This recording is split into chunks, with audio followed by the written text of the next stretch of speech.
Olá, gente bonita! Deus abençoe vocês. Mais um Convida Podcast.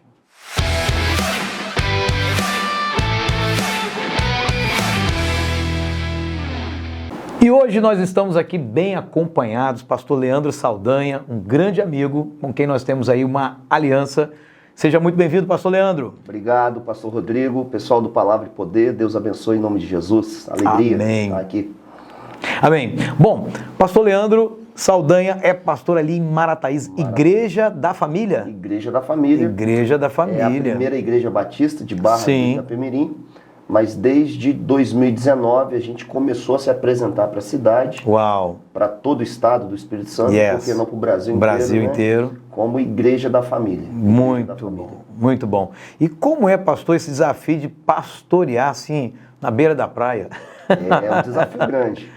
São 10 meses com as ovelhas ali bem juntinhas, Sim. mas os 2 meses do verão, muitas se espalham, né? Muitas por causa de trabalho, mas também por causa do movimento que o verão produz na nossa cidade. Marataízes tem crescido muito e tem se tornado uma atração turística no sul do estado. Moço, Então bom. isso movimenta também Entendi. a membresia. É claro que a gente recebe muito visitante nesse Sim. período, que é algo muito bom. Mas tem sido um desafio bom, uma cidade boa, uma cidade agradável, em crescimento, Marataízes. A Pérola Capixaba, a cidade do abacaxi. Uau, Então, o abacaxi Marataízes está famoso até nos Estados Unidos, né? nos Estados Unidos. Boa, muito bom. Pastorzão, como esse desafio de pastorear, né, numa região realmente turística, Sim. que tem esse movimento, obviamente, existe algum trabalho evangelístico que a igreja desenvolve nesse período de verão? Não, a igreja nossa hoje é uma igreja celular, uma igreja de células, né? Estamos na transição e a gente acredita muito no evangelismo através do relacionamento. Sim, sim. Rodrigo, esse ano foi incrível. Nós batizamos 98 pessoas. Meu Deus! E eu digo para você que 90% dessas pessoas foram batizadas oriundas das células. Sim. Então a célula hoje é uma ferramenta poderosa de conexão com pessoas. Então, a gente ainda não tem feito eventos nesse período de verão que pudesse trazer um movimento diferente na cidade. Porque as células já estão cumprindo o trabalho. É o ano inteiro. Tem célula que não para, né? Em dezembro, janeiro, fevereiro. Sim. Então, hoje a gente acredita muito no evangelismo, não aquela manobra de evangelismo que começava. Sim, claro. Antigamente, né? Era feito assim, né? Movimentos assim. Hoje não, hoje é constante, é contínuo.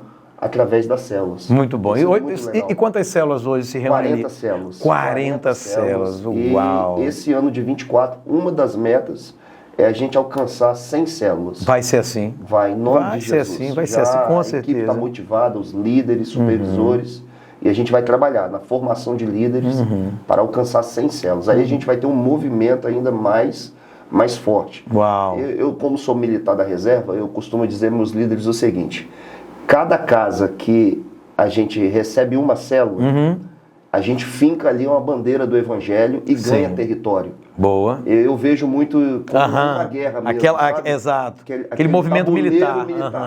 Então eu falo o seguinte: imagine Marataízes com 100 casas, 100 bandeiras fincadas na cidade dizendo, propaganda, aqui quem reina é Jesus. Yes. E aí, meu amigo, quando eu chego a arrepio, quando chegar nesse número, Marataízes vai tomar uma proporção diferente. Eu acredito. E a gente crê nisso. Eu acredito. Na conquista mesmo de uma cidade. Eu acredito. Pastorzão, e sua trajetória? Já falou um pouquinho aí que você é militar da reserva. Isso. E como é que fica isso quando você vai pastorear, rapaz? Consegue... claro, os princípios são fantásticos, né? De hierarquia, de liderança, de respeito às autoridades e tudo, disciplina. Né? Eu acho que até facilita mais o trabalho para você liderar. Mas... como é que foi a sua transição para deixar o militarismo, por assim dizer, né, e estar servindo a igreja? Na vida militar tem 2 pilares. 2 pilares. Hierarquia e disciplina. Não pode se abrir mão. Eles dizem que se quebrar uma dessas colunas, cai uma casa inteira. Certo. Então isso está no meu sangue. Corre muito no meu sangue. Hierarquia e disciplina. É claro que a maneira de liderar no militarismo é diferente, né? Lá tem alguns jargões. Um deles é manda quem pode, obedece quem tem juízo. Claro. Na igreja não pode ser assim. Mas aí você traz alguns aspectos, como disciplina. Sim. Né? A gente, hoje na Igreja da Família, entende alguém que está numa posição de liderança né, precisa ser respeitado. Claro. Né, não pelo cargo em si, mas, né, pela pessoa. Então, assim, é claro que é um aprendizado, né, não é da noite pro dia. Sim. Em que me ajudou e me ajuda muito aquilo que eu vivenciei dentro da caserna. Né, mas é claro, a filosofia de liderança, ela teve que passar por adaptações. Né, graças a Deus eu passei um período de 6 anos também na indústria farmacêutica. Eu cheguei até o posto de gerente. Então a gente aprendeu e no dia a dia a gente vai desenvolvendo uma filosofia de liderança e que hoje ela já é muito consolidada na igreja da família. Então, formação de líderes, a própria liderança minha sobre a igreja. Então foi um processo em que Deus foi também me moldando bastante. Fantástico. Foi necessário. Claro. Né, será moldado ao padrão de Deus. E a igreja hoje, graças a Deus, são 13 anos, né, pastoreando a igreja. 13 anos. 13 anos de convivência. E como é que você chegou lá para liderar essa igreja? Foi convite normal, como uma igreja batista, né? Abre-se um processo de sucessão pastoral.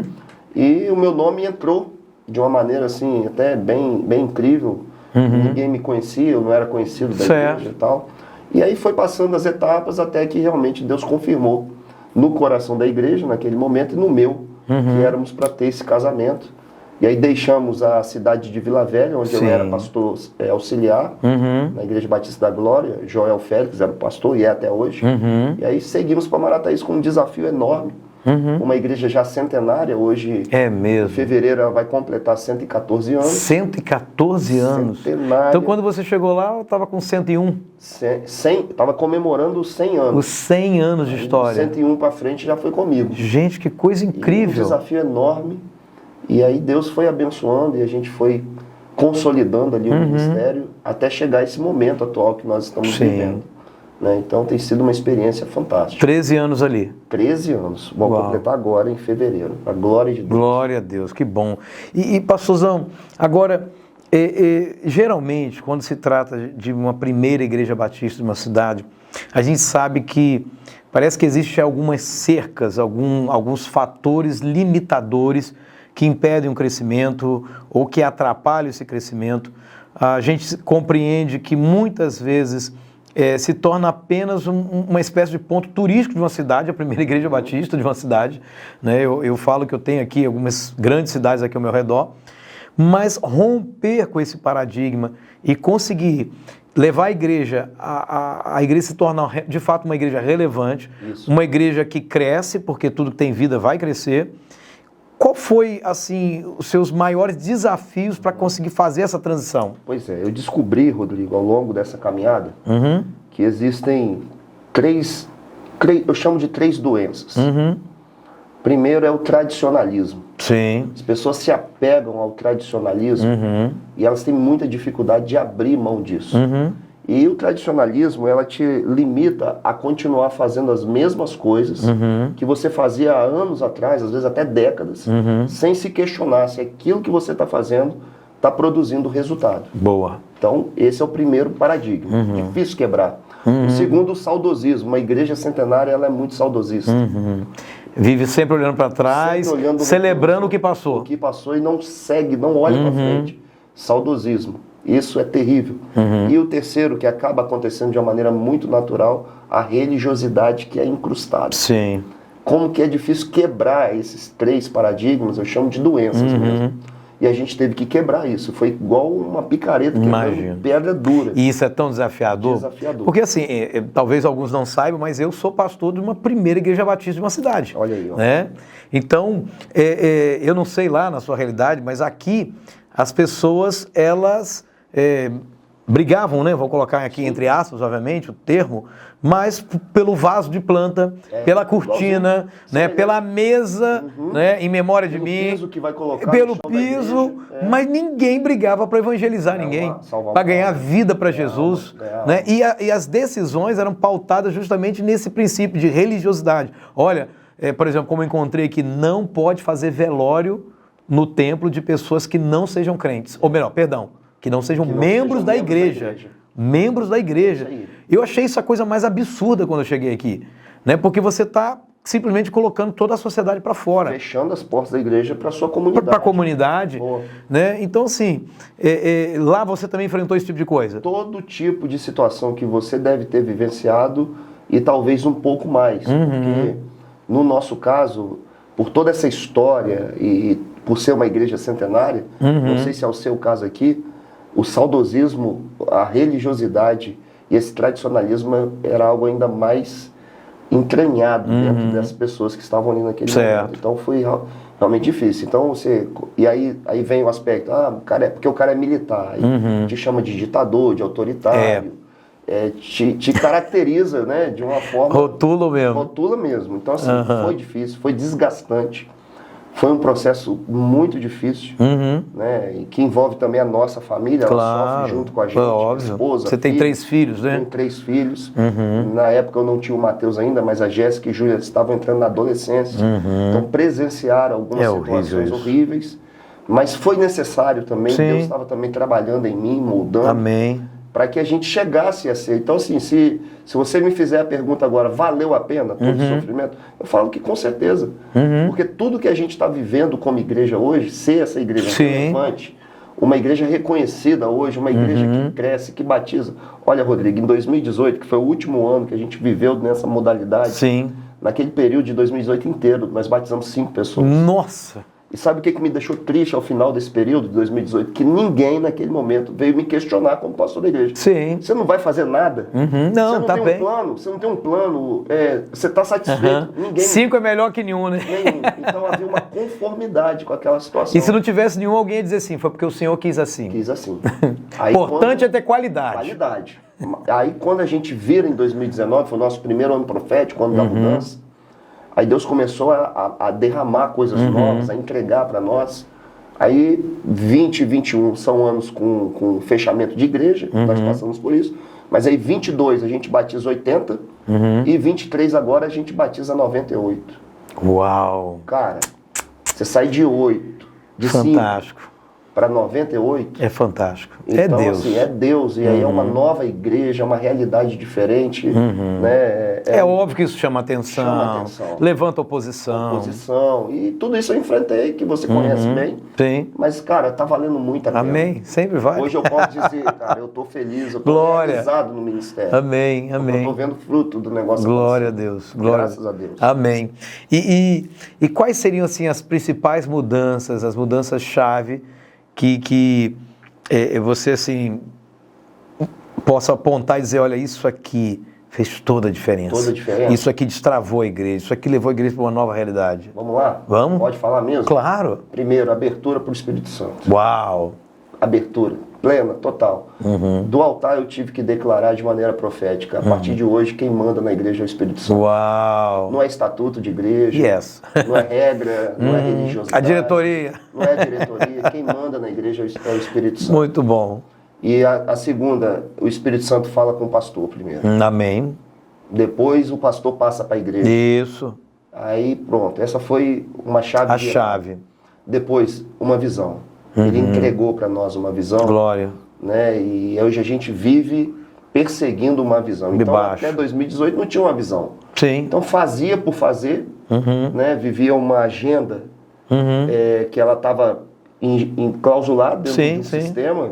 Né? Muitas vezes a agenda vem de um sistema pronto já para nós seguirmos. Então, agora não. Agora a igreja tem a sua agenda própria, que ela está vinculada a uma visão que foi dada do céu. Fantástico. A gente persegue essa visão e tudo que está acontecendo hoje, ela tem como finalidade cumprir a visão. Então, a abertura do Espírito Santo, o Espírito Santo fala com o pastor passa para a igreja e hoje a gente tem uma visão estabelecida. E eu acho que outra chave importantíssima foi quando a gente introduz a transição celular na igreja. Boa. Isso também é importantíssimo. Hoje somos uma igreja em células, não uma igreja com células. Sim. Já está transicionando realmente. Como o célula, como o jeito de ser igreja. De ser igreja. Nosso jeito de eu ser acredito igreja. nisso. Muito bom. Muito tem bom. outros detalhes, é claro. Se for falar todos, a gente exato. Tem algumas coisas ali que vão preencher o bolo. Pontuais, né? Sim. Da nossa realidade. Mas isso é a essência de tudo. A essência. Fantástico, fantástico. E o que a cidade fala da igreja? De tudo. Fala da igreja da parede preta, a igreja da fumaça, a igreja da luz. Fala da igreja do pastor que tem barba, porque a barba do pastor tem algum elo com origem do mal. Tem muita coisa, assim. Eu já passei por isso. Minha barba, há bem pouco tempo atrás, era muito grande. Mas, e aí, assim, rapaz, olha... Essa é a parte negativa, mas incrível. Tudo isso que eu te falei, parte dos crentes. Nossa, é o que eu ia dizer. Agora, velho, o mundo, as pessoas do mundo estão amando, amam a igreja, falam bem da igreja, falam da relevância da igreja. Que é uma igreja realmente família, que transforma a família, vidas, que alcança que realmente. Alcançando jovens. E que insere essa pessoa na família jovens, de Deus. Exatamente. Fantástico. São mais de 400 jovens na igreja hoje, Meu adolescentes jovens. Então, assim, já ouvimos das autoridades públicas que... nas imediações da igreja, diminuiu o índice de assalto, de violência. Fantástico. Porque muitos jovens isso é a igreja fazendo diferença. Estão lá hoje na igreja. Glória. Então, quer dizer, os crentes... Com o modelo anterior, essas jovens jamais estariam lá. Falam mal da igreja, os cristãos, mas o pessoal do mundo mesmo está reconhecendo. É normal. Quem perseguiu Jesus quando Jesus chegou não foi o povo. Quem perseguiu Jesus foram os religiosos, é normal, isso aí a gente... E ainda Jesus disse, se fizeram isso comigo, que sou mestre e Senhor, quanto mais vocês outros. Não espere, né, uma dor menor, não. Tranquilo demais isso. Exato. Está muito tranquilo. Pastor, e como que você vê o fato de você ter uma visão, porque é óbvio, porque a gente que é líder precisa enfrentar isso, e de fato, quando eu olho para a Bíblia, eu encontro apenas 2 líderes, que depois de ter uma visão, uma direção dada por Deus, eles resolvem obedecer o povo, seguir a direção do povo, Moisés. Né, e Saul. Quando eles tinham a visão de Deus, a direção de Deus, mas resolvem ouvir o povo. E o resultado dos dois é que os dois perdem a liderança deles. Né? É óbvio que durante esse tempo que você está trazendo aquilo que Deus te falou para comunicar ao povo, você encontrou resistências. Né? E houve momentos assim que você se sentiu pressionado e pensou em recuar. Como é que foi isso? Houve. Em 2019 nasce o primeiro ano profético, ano de mudança. Foi um ano incrível. Ali Deus começou a entregar e a revelar. Sim. Mas Deus falou algo comigo, que ele faz assim. Ele não entregaria a visão toda. Ela ia ser progressiva. Progressiva. Eu falo isso até num vídeo que a gente fez com todo o resumo de como aconteceu. Certo. Então eu entendi o seguinte, eu tinha que dar passos de fé. E esse passo de fé exige ousadia, coragem, fé e obediência. Sim. Eu aprendi isso lendo um livro do Marcelo Tostes. Então, assim, à medida que eu dava um passo em tomar uma decisão, mudar o que era necessário, mesmo contrariando os tradicionais, Deus ia lá e mostrava assim, eu tô com você. Então, se eu recuasse, eu não avançava naquilo que Deus queria fazer. Então aí em 2019 eu vivi essa realidade e comecei a ter perseguição por causa disso. Aí em 2020, em março, estourou a pandemia. Sim.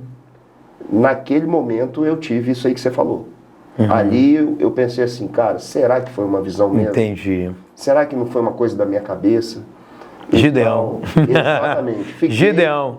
Nessa hora, irmão, só tem uma coisa a fazer, põe o novelo lá. É isso aí. Não tem mais o que fazer. Cara, quando voltou o primeiro culto, depois do primeiro fechamento, só vieram 60 pessoas na igreja. E nós já estávamos ali com mais de 500 pessoas. Sim. Eu falei, cadê esse povo, cara? Acabou, não tem visão. Ali eu duvidei, eu questionei, claro. Eu fui orar e fui falar com Deus. Mas, na verdade, pastorzão, na pandemia, muita gente foi atingida nesse momento aí. Realmente muita gente foi atingida, mas não foi pouca, não. E outra, muitas igrejas não sobreviveram na pandemia. Exatamente. Eu tenho um amigo que veio aqui nesse podcast, pastor Matheus Soares, um abraço para ele também, e a gente conversando, ele falou uma coisa que eu achei isso muito fantástico. Ele disse o seguinte, que a pandemia, ela acelerou 15 anos da história. O que ele quis dizer com isso? Ele quis dizer o seguinte, igrejas que fecharam na pandemia iriam fechar de qualquer jeito. Alguns anos, exato, o que a pandemia fez foi antecipar.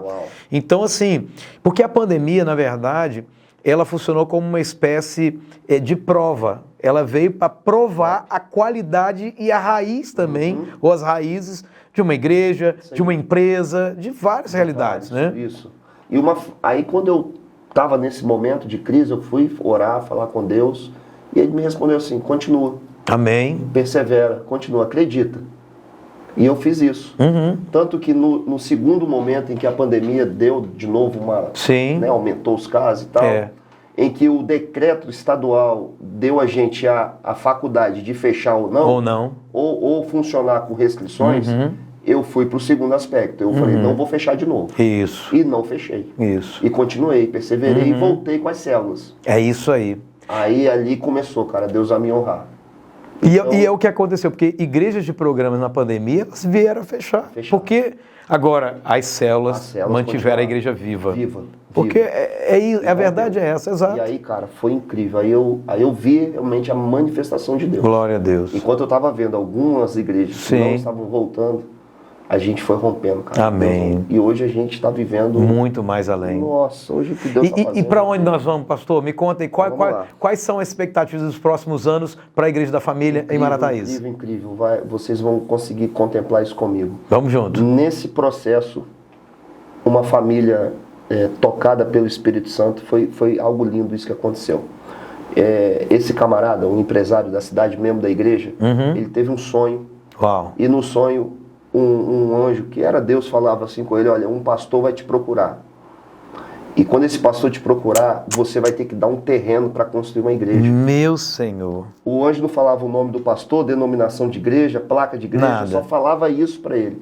E falava assim, ó, você tem que dar, porque eu te dei muito aqui na terra. Nossa. Você tem muito. Que Deus tremendo, né? E eu não sabia nada desse sonho. Claro. Isso era 2019, o ano que começou tudo. Certo. Era um culto de quarta-feira, a igreja estava lotada. Antigamente era aquele culto de oração, que dava meia dúzia de pessoas.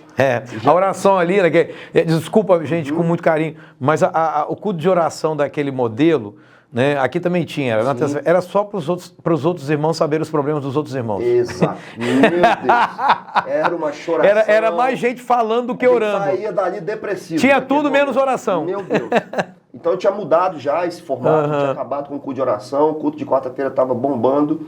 E aí, quando terminou esse culto, eu procurei ele, eu falei assim, você está entendendo o que Deus está fazendo na igreja? Ele falou, tô, pastor, a igreja está ficando pequena. Eu falei, pois é, Deus falou comigo que a gente vai ter que ir para um lugar maior. E eu fiquei sabendo de uma área dele, uma fazenda, do outro lado da cidade, um local que a cidade está crescendo muito agora. E eu falei com ele, olha, eu vou colocar você no meu carro e vou te levar na sua área, eu estou de olho nela. Rodrigo, o meu plano era levar ele lá. Sim, avaliar discutir valores. Assim, eu vou comprar isso e eu vou te pagar pelo resto da vida da igreja, R$100 por mês, 200. Aí ele me perguntou nessa conversa, o que você está pensando, o que está no teu coração? Eu falei assim, olha, Deus falou para mim que eu tenho que comprar essa área sua lá, porque lá vai ser a nova sede. O cara começou a chorar na minha frente, chamou a esposa para conversa e falou, Silvana, vem aqui, olha o que o pastor está me dizendo. Ele tinha contado o sonho só para ela. E ele falou, aí a Silvana contou o sonho ali, foi tudo muito rápido. Deus, que Deus tremendo. 5 minutos de conversa. Aí ele estendeu a mão e falou assim, pastor, a área que o senhor quer já é da igreja. Nossa, glória a Deus. Essa área hoje é uma área de 15 mil metros quadrados. 15 mil metros quadrados. Hoje nós estamos numa área de 2.100 metros quadrados. Então são 7 vezes maior, um pouco mais. Sim. E lá futuramente, nos próximos anos, eu acredito que daqui a 2 ou 3 anos, pelo andar da carruagem, pelo crescimento que tem acontecido, e a gente fala também até do crescimento financeiro da igreja, é necessário. A gente começa a colocar as primeiras fundações e o projeto está pronto. Lá vai ser uma sede para a gente colocar 3 mil pessoas. Vai ser demais. Vai ser demais. Hoje eu vou estar lá para aplaudir. Você vai estar lá na inauguração. Hoje a gente coloca 700 a 800 pessoas no prédio atual. Sim. Mas nesse prédio a gente já vai fazer ele com 3 mil pessoas de capacidade. Vai ser incrível. E vai ser incrível. Vai ser incrível. Aí pronto. Daí para frente deixar Deus fazer o que Ele quiser e a Igreja da Família se tornar um farol na cidade de Marataízes. Vai ser assim, vai ser assim. Pastorzão, muita gente está acompanhando a gente também nesse podcast. Agora, talvez do outro lado a gente tenha aqui um jovem pastor, ou até mesmo um pastor com mais um tempo de caminhada, e talvez até hoje não rompeu, né? Porque você está me falando aí, pastorei na mesma igreja durante 13 anos. E o que a gente, voltando um pouquinho no tempo, talvez, durante quase 10 anos, você não viu esse romper, como você falou, em 2019, 2018, né? 8 anos vivendo nesse modelo tradicional. Sim. E os últimos 5 anos, inclusive no culto da virada, a gente fechou o primeiro ciclo de 5 anos, de 5 anos proféticos, os primeiros 5 anos. 5 anos, benção. E às vezes essa pessoa que está nos acompanhando aqui, ela não conseguiu romper, né? O que você diria para essa pessoa? Rodrigo, essa pergunta sua exige muita veracidade de mim. Uau, claro, claro. Você que é pastor. Se a gente enxergar o ministério como um cabide de emprego, a gente vai ter medo de romper.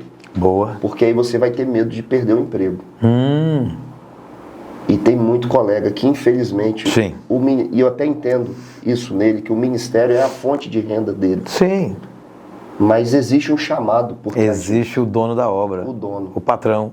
Então, assim, com certeza, se você quer ser realmente um pastor chamado com uma igreja relevante, você vai ter que romper, você vai ter problemas com a sua liderança, sua membresia, mas se Deus estiver com você nessa visão, Ele vai te manter, Ele vai te sustentar ali, ou Ele vai te levar para um lugar onde você vai implantar uma visão dada por Deus.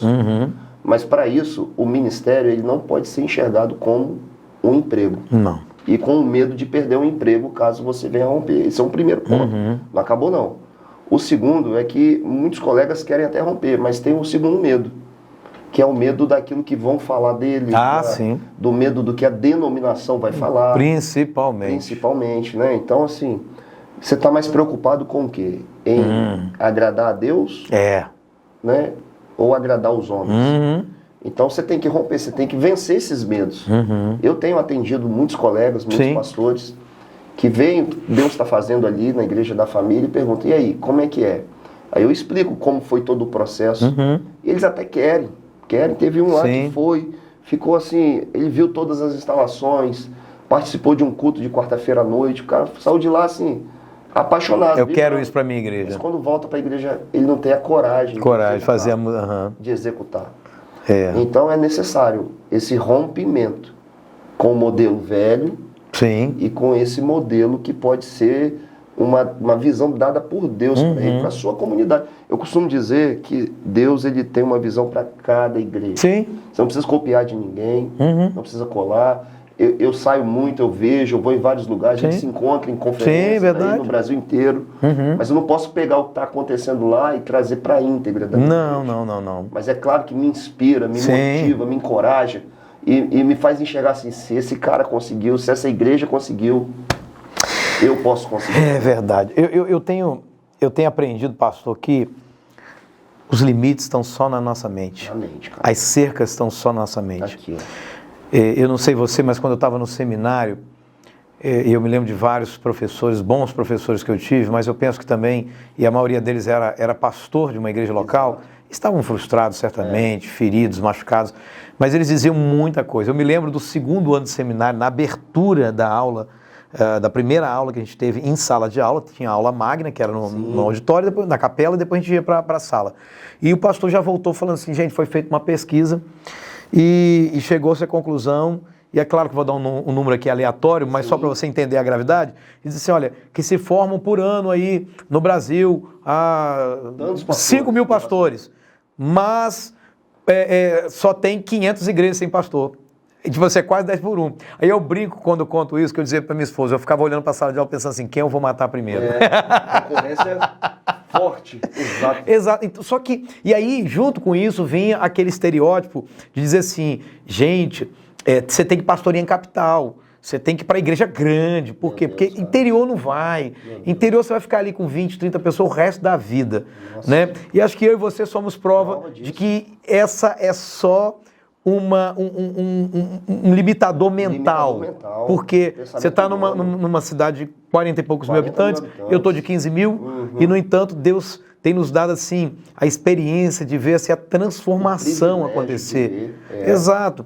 Então eu acredito que, como você está dizendo, esses fatores que você colocou é um fator de limitador mental. Na minha mente eu penso que se eu tentar fazer mudança, vou perder o ministério, e aí eu vou fazer o que da vida, né? E o outro vai lá para outro nível, não, porque se eu fizer, vão me perseguir. Meu Deus do céu. Tem que parar com isso. Tem que parar com isso. E o que o pastor precisa ter, Rodrigo, é o seguinte, se a sua igreja é uma igreja de bairro, ganha o bairro, cara. Se é para uma cidade, ganha uma cidade. Perfeito. Se a minha igreja é uma igreja para ganhar o Brasil, vamos ganhar o Brasil. Brasil, é que mas seja. os caras têm limitadores. Sim. Assim, a minha igreja, o espaço dela é para 100 pessoas. Então vamos encher isso aqui com 100 pessoas. E para nisso. Acabou. Não sonha mais, sabe? Vamos quebrar isso, vamos construir agora para 500. Yes. E aí vamos encher 500, depois a gente constrói para 5 mil. Os caras é limitador. Limitador. E graças a Deus que hoje a capital, que já foi, né, os olhos, estão olhando para o interior. Porque tem muita igreja do interior hoje acontecendo. Sim. Né? Eu sei que de Linhares aqui tem, você, o Rafael Vailante lá também em Guarapari, nós agora em Marataízes. Sim. Então, quer dizer, estão olhando e o que está acontecendo lá? Exato. Muito bom, pastor. Pastorzão, e sobre algumas considerações aqui finais aqui para o pessoal que está nos acompanhando. Pois bem, eu quero muito assim agradecer pela oportunidade, Rodrigo. Nós somos amigos já de mais de uma década. É verdade. E foi um prazer realmente estar aqui com vocês na Igreja Palavra e Poder. Fiquem acompanhando também a Igreja da Família. Amém. Né? Tem os canais aí, o Instagram.